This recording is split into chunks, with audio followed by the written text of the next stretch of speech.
आप देख रहे हैं रब्जी लाइव का डिजिटल प्लेटफॉर्म और मैं हूं आपके साथ निधि सिंह। सिपाही मोर्चे से उम्र भर पीछे नहीं हटता, सियासत दोनों जुबान देकर भी बेआसानी से पलट जाते हैं। बड़ा गहरा ताल्लुक है सियासत की तबाही का।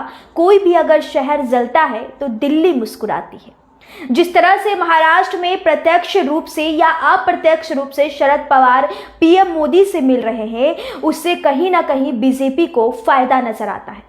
लेकिन शरद पवार अजीत पवार से यह कहते हैं कि हम एनसीपी यानी कि राष्ट्रवादी कांग्रेस पार्टी के संगठन में हैं, क्योंकि एनसीपी को जोड़ने का काम तो शरद पवार को ही है। इंडिया गठबंधन को जोड़ने में महत्वपूर्ण भूमिका निभाने वाले शरद पवार ही हैं।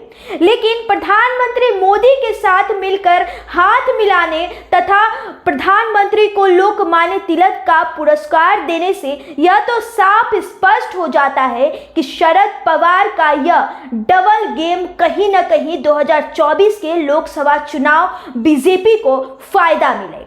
हालांकि बेंगलुरु में सभी विपक्षी दलों का मिलन होने वाला है और जिससे एनसीपी के अजीत पवार शरद पवार को मिलाने की कोशिश कर रहे हैं।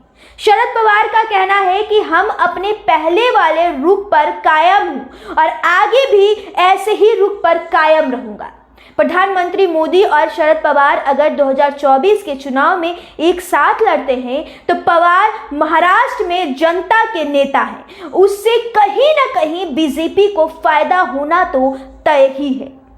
वहीं महाराष्ट्र में आने वाले चुनाव में बहुत बड़ा क्रांति होने वाला होगा और इंडिया की एकजुटता पर भी सवालिया निशान बनता दिख रहा है, जिसका फायदा कहीं ना कहीं बीजेपी को मिलने वाला है।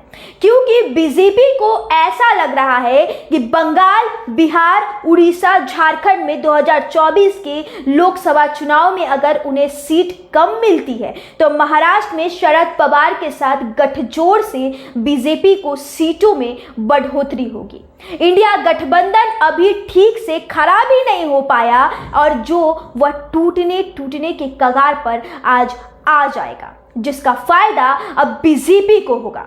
अब देखना काफी दिलचस्प होगा कि आगे क्या होने वाला है। तो फिलहाल ये रिपोर्ट यही तक थी। ऐसे ही खबरें जानने के लिए हमारे चैनल के साथ बने रहे और अब दी से मुझे इजाजत। धन्यवाद।